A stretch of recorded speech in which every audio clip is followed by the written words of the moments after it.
Let us imagine a grand steamship, a fierce storm, and a vessel lost forever. She was the most luxurious ship of her time, a floating palace designed to conquer the Atlantic. But in 1841, the SS President set sail and vanished without a trace. Was it the fury of a storm that doomed her that night? Or was there something more sinister lurking in the darkness? Join us as we dive into an account of ambition and tragedy converging in one of history's most unsettling maritime disappearances.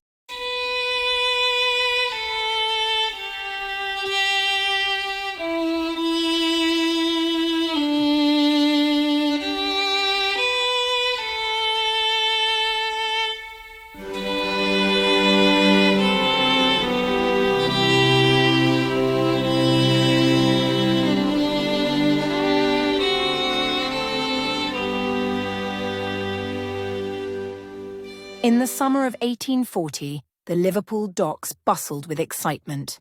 Workers, onlookers, and travellers alike marvelled at the sight of the SS President.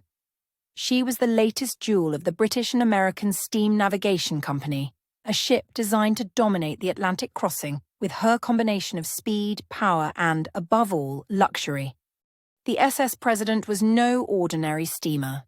The builders designed her to compete directly with the legendary Cunard Line, whose ships, though reliable, offered only the bare necessities.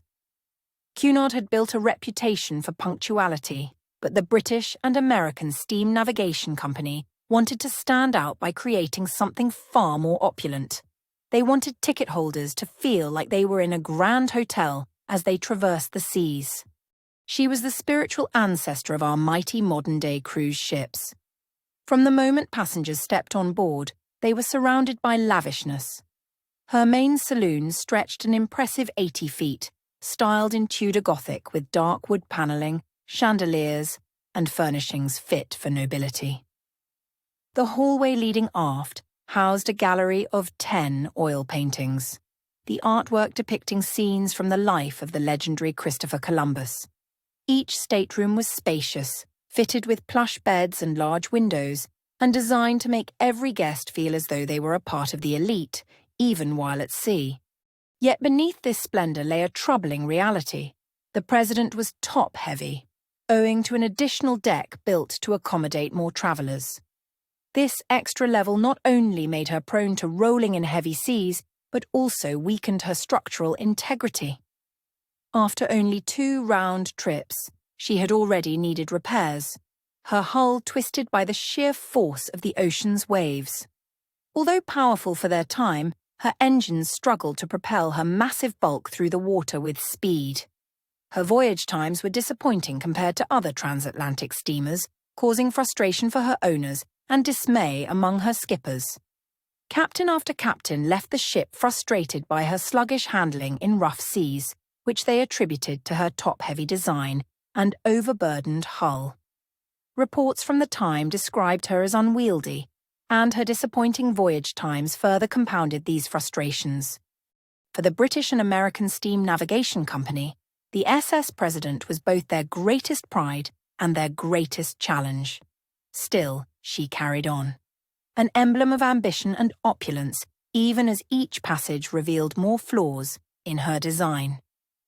Fast forward to March 1841. The President, now under the command of Captain Richard Roberts, is docked in New York, preparing for her 3rd eastbound trek back to Liverpool.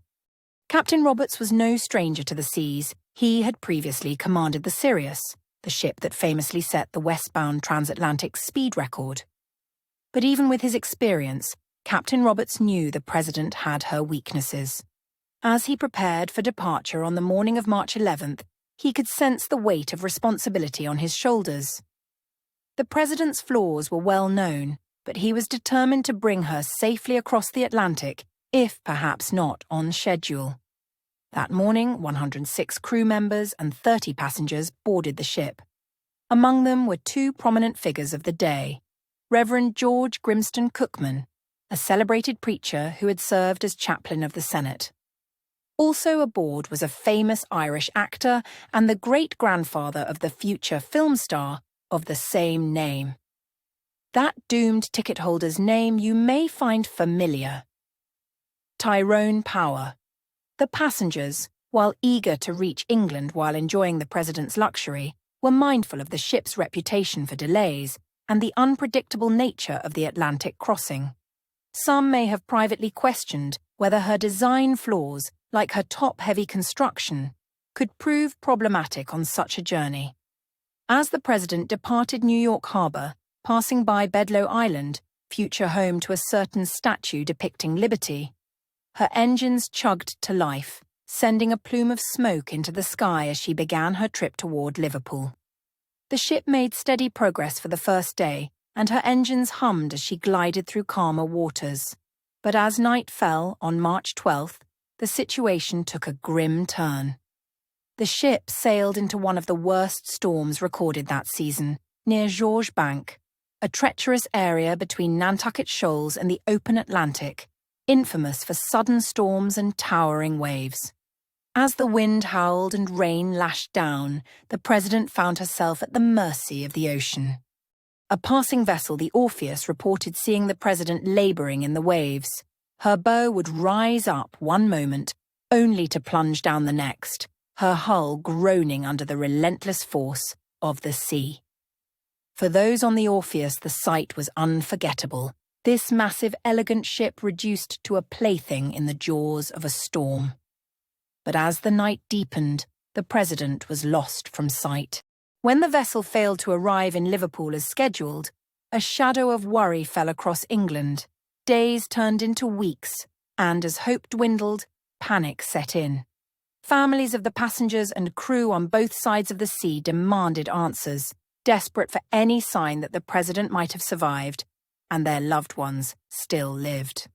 The British government, pressured by the public and prominent figures in England, organised a search. Ships were dispatched to comb the North Atlantic, focusing on the Georges Bank region where the president was last seen. The conditions were treacherous, but the search vessels pressed on, scanning the horizon for any sign of wreckage. News of possible sightings began to circulate. The North Bend, a ship out of New Orleans, reported seeing burnt wreckage near Cape Hatteras, a clue, perhaps, that the president had met a fiery end. Others claimed to have spotted splinters of wood that might have been part of her hull, but no conclusive evidence surfaced, leaving the ship's fate shrouded in mystery. Even Queen Victoria awaited news, her interest piqued by the fact that the president carried important dispatches from Washington. She had requested that any findings be relayed to her directly at Buckingham Palace, underscoring the significance of the search. But by July, the authorities were forced to accept the bitter truth. The president was gone, swallowed by the Atlantic without a trace, marking her as the first transatlantic steamship lost at sea with all aboard. With no ship and no survivors, the British and American Steam Navigation Company collapsed, its dreams of transatlantic dominance dashed. The families of those lost were left to mourn without answers, and the world moved on, relegating the SS President to the annals of maritime law. But for many, the question lingered as it does until now. What exactly happened on that stormy night? Let us use a reasoned approach that the storm was directly responsible, but also let us throw in a little conjecture that perhaps the storm had an accessory in the sinking of the president. Imagine the scene, if you will. The storm is raging, a wall of furious waves rising around the SS President.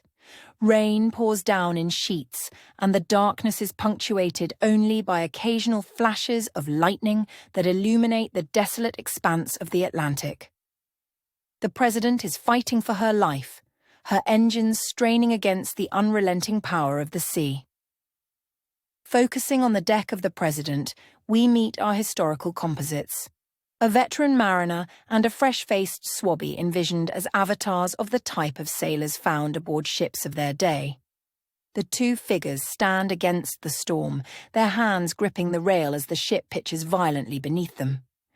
The young deckhand, no more than 17, his face pale and his eyes wide with terror, looks to the old sailor beside him, known only as Dawes among the crew. The lifelong seaman steadies himself, his weathered face set in grim determination. Decades at sea have taught Dawes the language of the ocean, but tonight, even he senses something ominous lurking in the depths.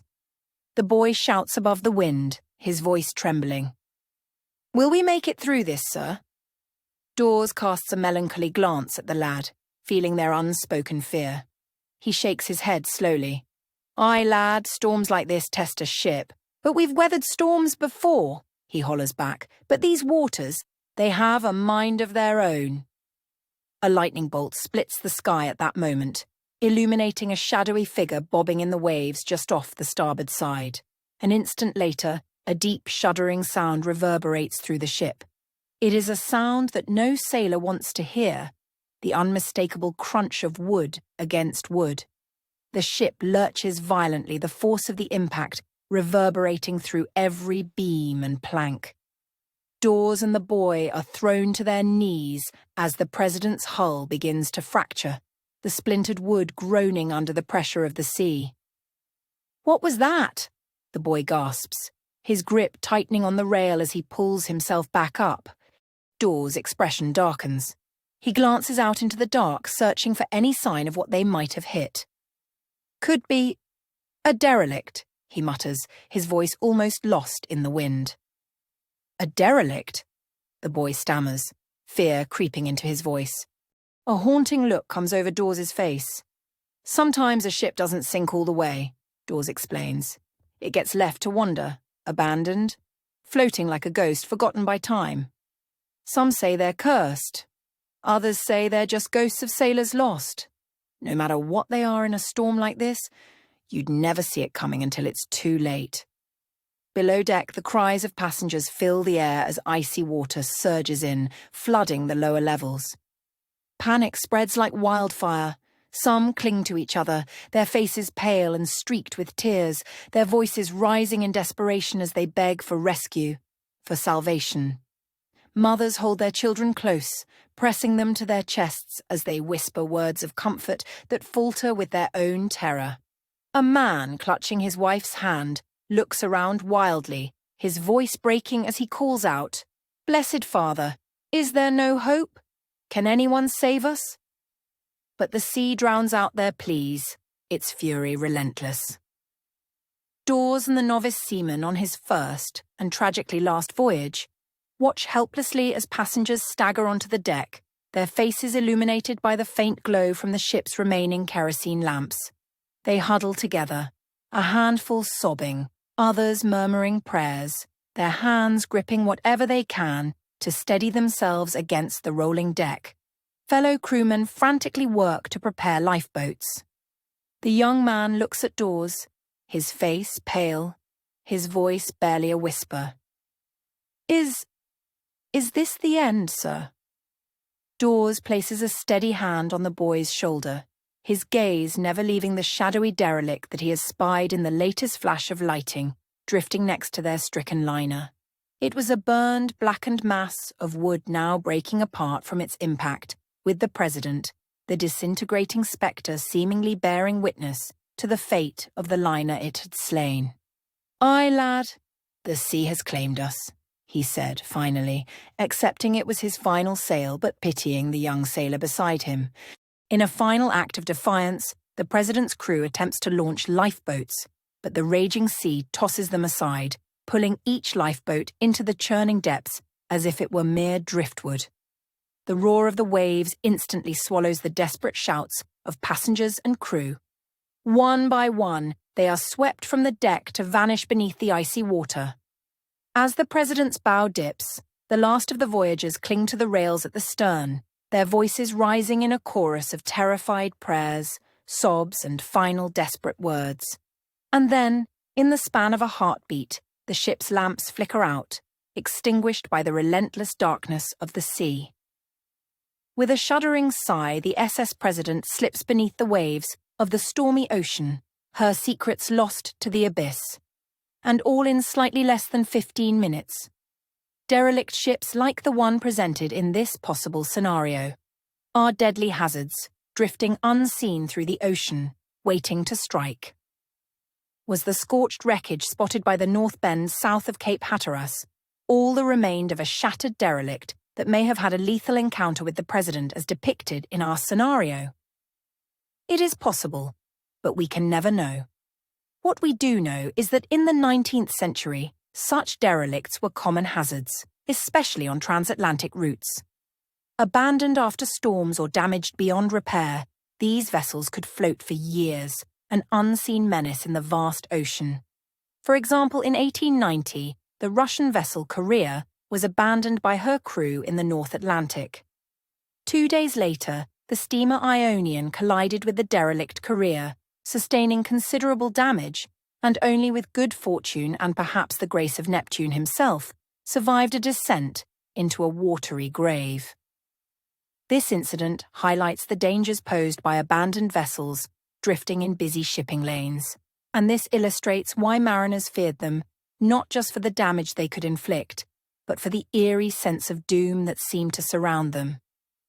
Even today, ships occasionally encounter these ghosts of the sea. Though technology has improved, the ocean remains a place where mysteries linger and where ships can still disappear without a trace, leaving only unanswered questions in their wake.